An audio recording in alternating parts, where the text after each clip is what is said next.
Bien, merci Jean-Philippe. Bonjour à toutes et à tous.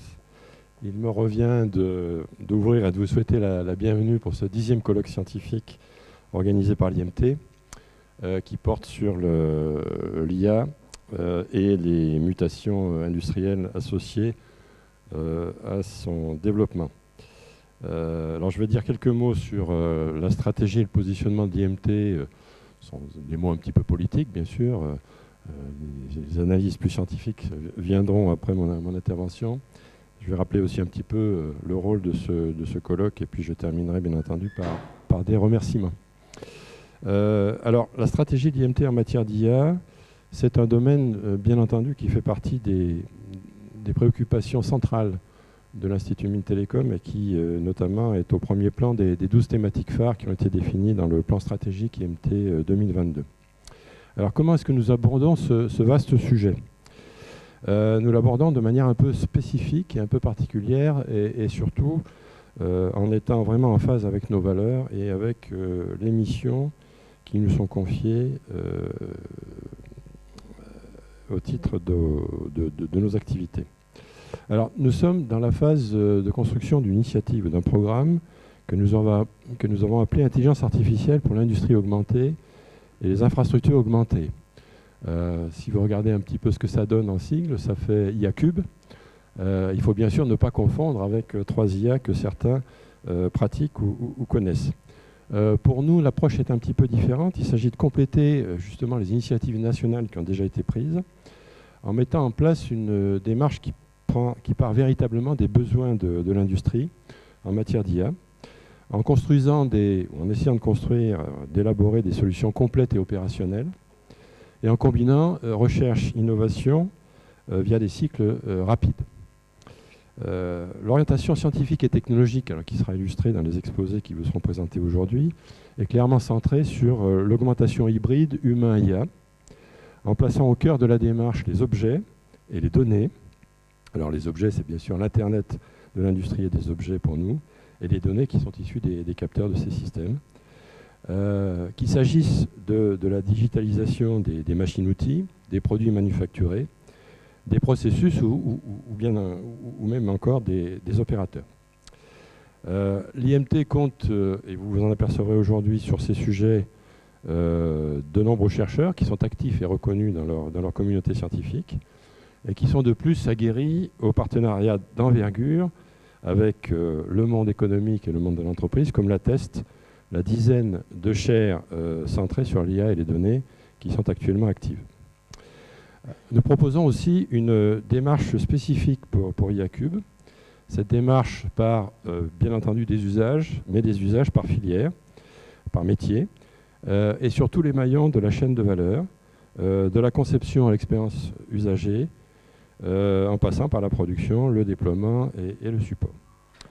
Cette démarche se donne pour objectif de construire des solutions agiles à forte valeur ajoutée autour d'écosystèmes métiers qui associent les grands comptes, les ETI, les PME, les TPE.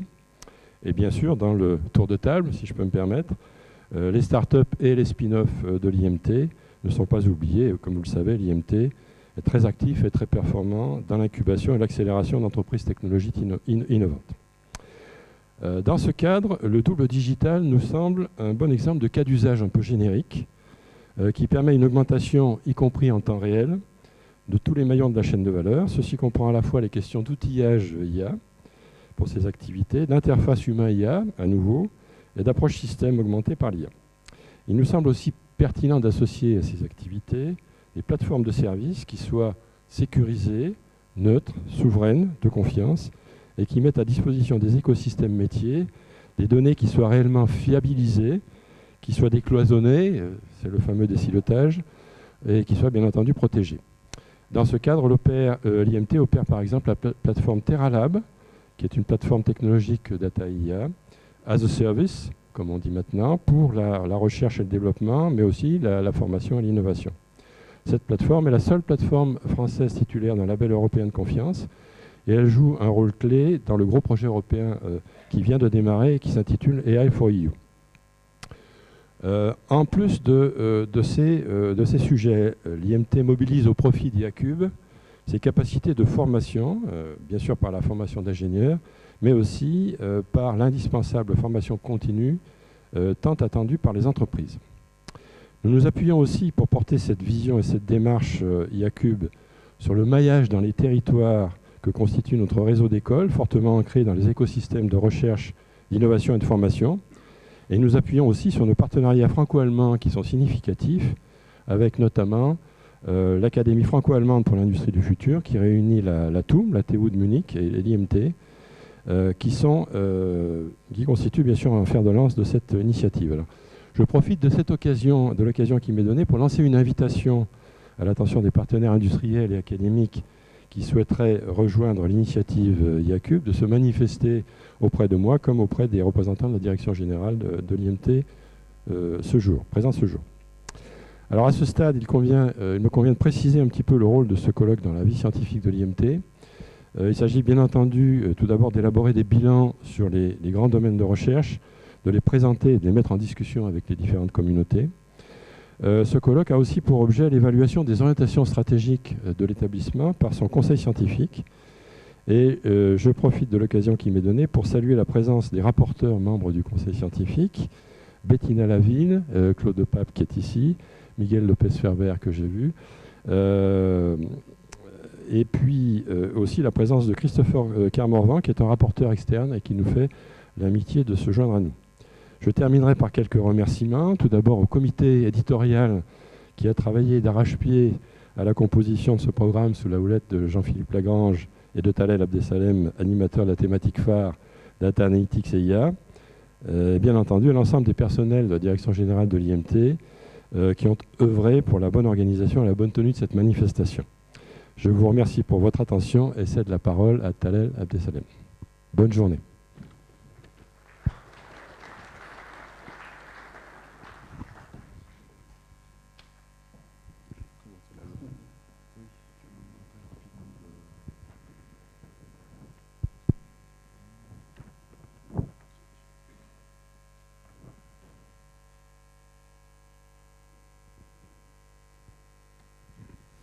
Donc, bonjour à tous. Donc, je suis Talel Abdesalem, donc directeur de la recherche Télécom Paris-Tech et animateur de la thématique phare Data Analytics et IA à l'Institut Mines-Télécom, à l'IMT. Donc, tout d'abord, en fait, avant de commencer la présentation, donc vous avez le programme de la journée. Donc, ce programme a été préparé en collaboration avec le bureau de la thématique phare et Jean-Philippe Lagrange. Donc on a essayé de mettre en avant, donc il y a 4 sessions donc qui représentent les thématiques de recherche au cœur de l'IA en fait dans nos écoles. Et on a essayé de mettre en avant des présentations, des travaux qui ont des applications pour l'industrie. Donc je vous laisse découvrir le programme. Donc il y a une pause aussi le matin, donc à 10h40, et il y a une pause l'après-midi, il y a une table ronde qui clôt la journée, et il y a la pause déjeuner.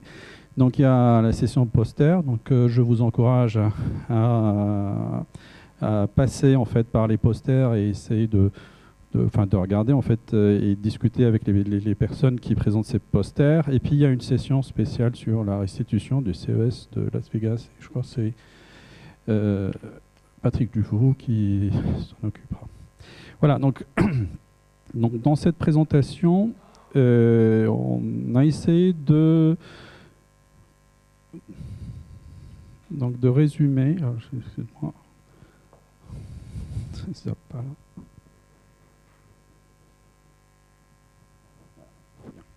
Voilà, donc je vais essayer de parler en fait de l'IA à l'IMT. Donc je vais commencer par définir le périmètre de l'IA, puis donner quelques éléments statistiques, et puis un peu en fait la cartographie en fait de l'IA à l'IMT. C'est une des premières tâches sur laquelle a travaillé la thématique phare Data Analytics et IA. Et puis on va finir par des exemples de travaux dans les différentes écoles. Donc l'IA aujourd'hui désigne moins un champ de recherche bien défini, donc un programme fondé sur des objectifs ambitieux. Donc simuler les processus cognitifs. Donc, certains, donc c'est ce qu'on trouve par exemple dans le rapport Villani, développer des systèmes capables de percevoir et d'interagir avec leur environnement. Et donc ça désigne des champs disciplinaires et techniques extrêmement vastes. On trouve donc des mathématiques, l'informatique, les sciences cognitives, la construction d'ontologie aussi, apprentissage automatique, le raisonnement, traitement automatique du langage naturel, etc. Donc il y a aussi web sémantique, data mining. Donc c'est des champs disciplinaires qui vont en fait des mathématiques appliquées à l'informatique, à la robotique. Donc l'IA est entrée dans une nouvelle ère grâce à l'essor de l'apprentissage automatique. Donc comme vous le savez, en fait, les applications, en particulier en fait, les applications du deep learning qui ont permis en fait d'avoir des applications très intéressantes, par exemple sur la reconnaissance d'objets dans les images. Et puis de là, en fait, d'autres applications, c'est-à-dire ce qui a réussi pour l'image, les gens ont essayé de le faire pour d'autres applications. Et c'est ce qui a fait aussi que il y a une espèce de renaissance autour de l'IA. Donc il y a aussi la multiplication des jeux de données, parce que c'est aussi guidé par les données, donc tous ces travaux-là, et donc la disponibilité, le fait qu'il y a beaucoup de jeux de données disponibles pour les chercheurs, c'est ce qui a fait aussi que ce domaine-là, il a pris un élan assez important. Aussi les décuplements, démocratisation des puissances de calcul. Là, en fait, on a des clusters qui sont capables de traiter des volumes de données assez importants, avec des puissances de calcul assez impressionnantes. Donc, aussi une multiplication des applications. Donc, vous utilisez votre traducteur, je ne sais pas, si vous êtes sur Google Traduction, vous voyez en fait que de jour en jour, l'outil de traduction il s'améliore. Il y a aussi l'interaction en langage naturel. Donc, vous avez le Siri, par exemple, sur votre smartphone. Vous voyez en fait comment cet outil-là est capable en fait de produire un service assez pertinent et assez intelligent. Et puis en fait, on parle de voitures autonomes, d'applications de l'IA pour la cybersécurité, etc. Donc il y a ce contexte technologique qui est marqué par la mise en données, c'est-à-dire la disponibilité de volumes de données importants et le développement d'outils qui permettent d'analyser, d'exploiter en fait ces données-là pour en extraire des connaissances et pour en fait faire des prédictions, faire des inférences, etc. Alors l'IA, l'IMT, donc c'est une thématique phare. Donc il y a la thématique phare Data Analytics et IA. Il y a 8 écoles qui sont impliquées dans cette thématique phare-là. En fait, vous voyez les logos des écoles. Quelques chiffres. Donc en fait, il y a 3 ERC dans les écoles de l'IMT. Donc sur le périmètre en fait de l'IA. Donc il y a Alexandre Grandfort qui était à Télécom Paris-Tech, il y a Yann Lediao qui était en poste entre Télécom et Elix, et puis il y a Claude Bérou.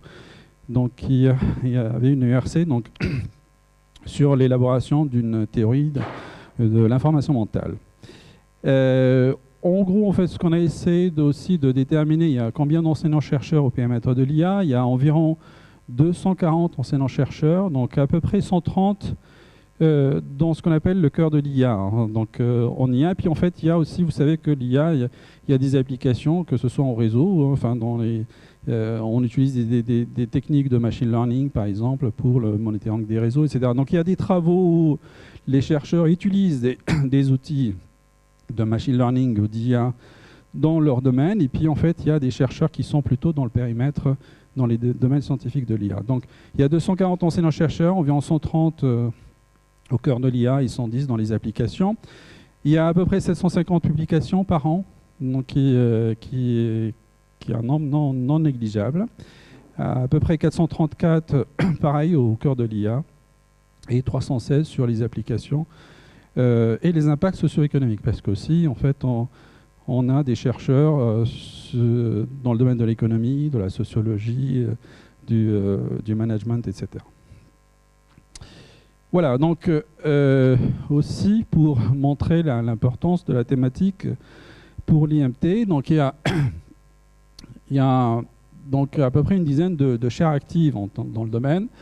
Donc la première que je mentionne là, c'est Data Science IA for Digitalized Industries and Services, donc qui a démarré fin 2018 et qui prolonge en fait les travaux d'une chaire qui s'appelait Machine Learning for Big Data, qui a duré 5 ans. Et donc pour vous montrer en fait que c'est pas un travail qui est né d'aujourd'hui. Donc il y a déjà à peu près plus de 5 ans d'expérience dans ce mécanisme de chaire au niveau de l'IMT.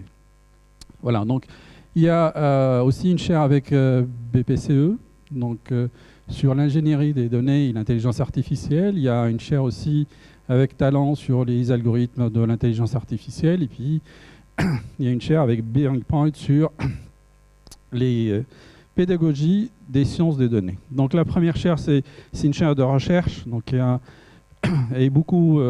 implique beaucoup plus de monde que les 3 chaires qui suivent.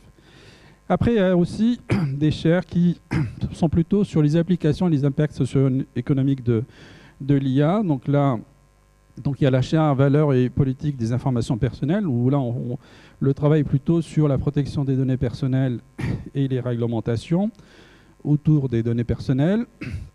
Il y a la chaire finance digitale, Data Science pour e-commerce, donc qui vient de démarrer, et puis la chaire de Connected Cars et cybersécurité, en fait, sur le véhicule autonome.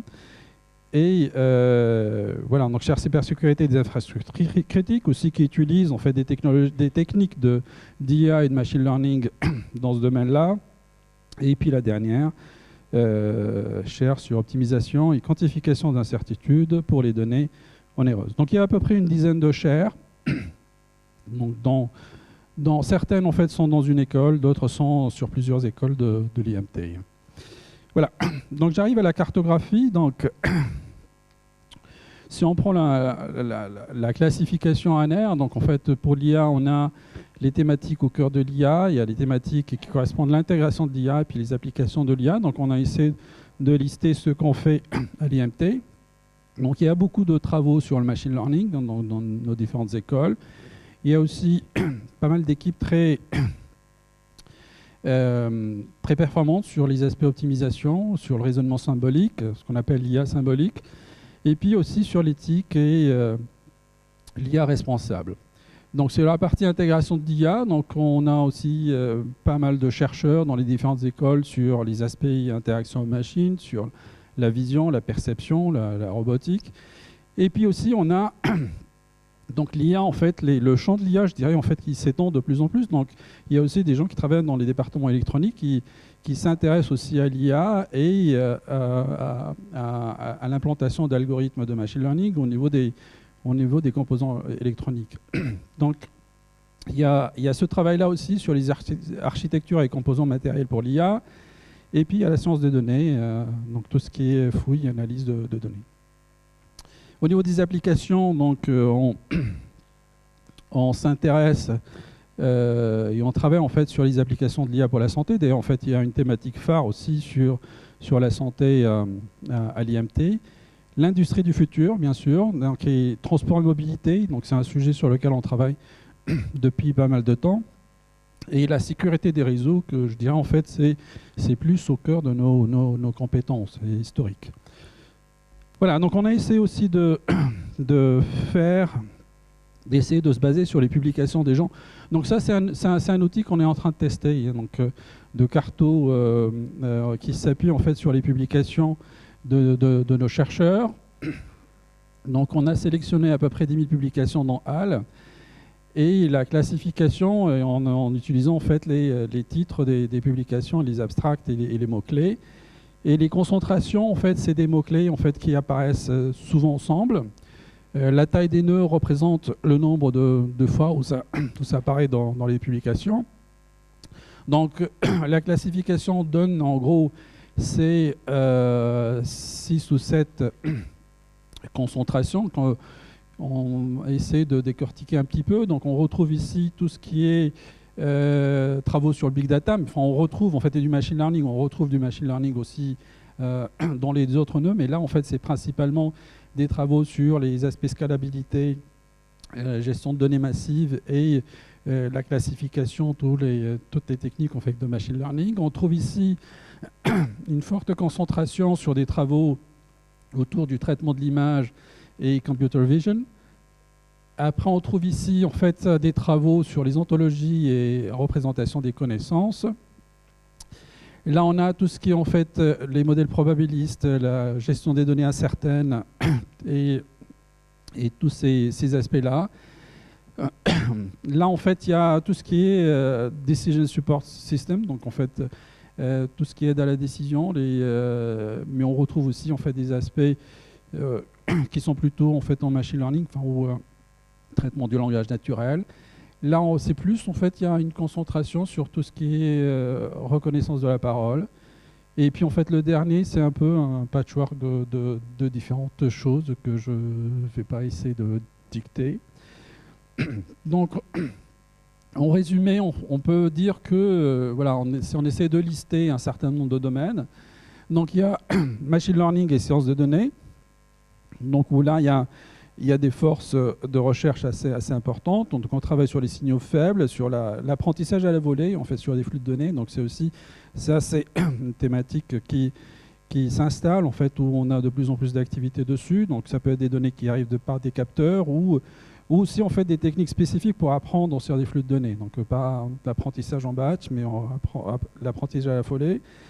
La fouille de texte et traitement automatique du langage naturel. Il y a la visualisation de données. Passage à l'échelle aussi, qui est une problématique importante. En fait, comment faire que les algorithmes de machine learning passent à l'échelle, par exemple. Et puis, en fait, il y a le raisonnement symbolique, représentation des connaissances. Donc, il y a la partie acquisition, représentation des connaissances. Il y a les ontologies aussi. Il y a une activité assez importante sur les ontologies, le raisonnement et le web sémantique. Et puis, il y a aussi l'IA embarquée. Et les systèmes autonomes. Il y a les aspects coopération-interaction en machine.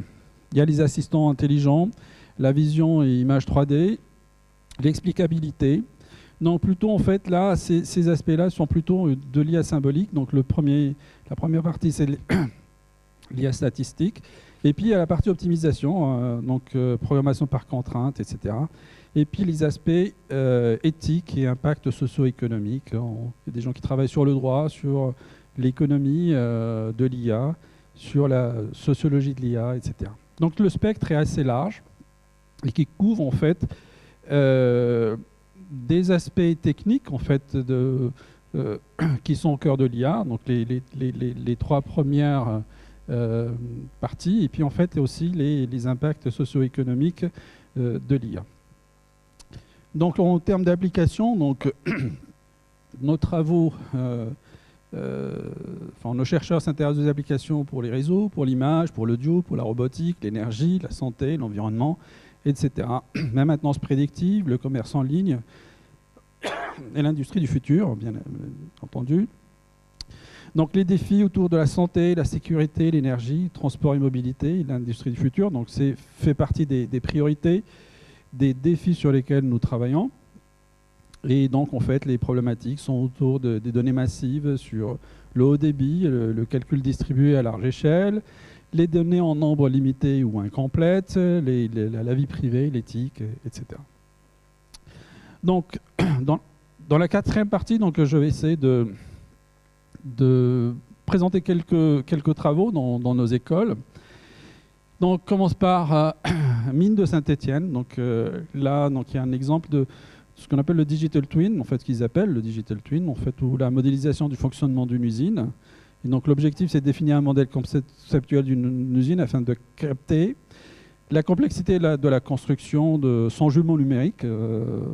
Voilà. Donc, en fait, et puis il y a la simulation du fonctionnement de l'usine. Donc, c'est pareil. En fait, c'est sur le même principe. Et les travaux sont autour de la simulation multi-agent. Un deuxième travail en fait qui est à Mines de Saint-Étienne, avec OLM Leblanc. Donc OLM Leblanc en fait elle a un accord global avec l'IMT. Donc là c'est un travail qui se fait à Mines de Saint-Étienne, mais il y a d'autres écoles aussi qui travaillent avec OLM Leblanc. Donc et là c'est plutôt sur la qualité des procédés de fabrication et ça concerne les chaudières. Là, c'est Mindales. C'est plutôt sur les applications environnement, donc tri de fragments plastiques à partir de données hyper spectrales, moyen infrarouge. Donc, je ne vais pas rentrer dans les détails, c'est pas spécifiquement mon domaine. Il y a l'optimisation des performances dans les grandes distributions. Donc, aussi, c'est un sujet sur lequel travaille Mindales. Pour Albi, donc, il y a un travail qui fait sur la prédiction des défaillances de sous-systèmes d'un avion afin d'établir un diagnostic en temps réel. Donc plus voilà, donc pour l'industrie aéronautique. Donc là, l'île Douai, où il y a cet exemple de travail, proposer des exploitants de sites web, en fait, si vous permet en fait de tester, de faire de la recommandation, mais tester les produits. Donc, par exemple, des lunettes. En fait, vous avez uploadé votre photo, vous testez les lunettes sur votre visage, et le système, en fait, il va pouvoir vous recommander les lunettes qui pourraient aller le mieux à votre visage.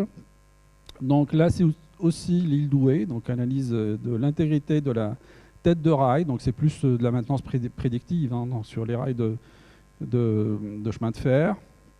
Donc là, c'est l'IMT Atlantique, où là, c'est des applications de l'IA pour le monitoring des réseaux.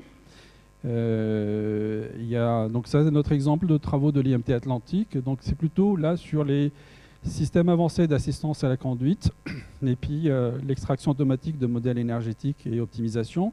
Donc vous voyez, en fait, c'est vraiment très large et très...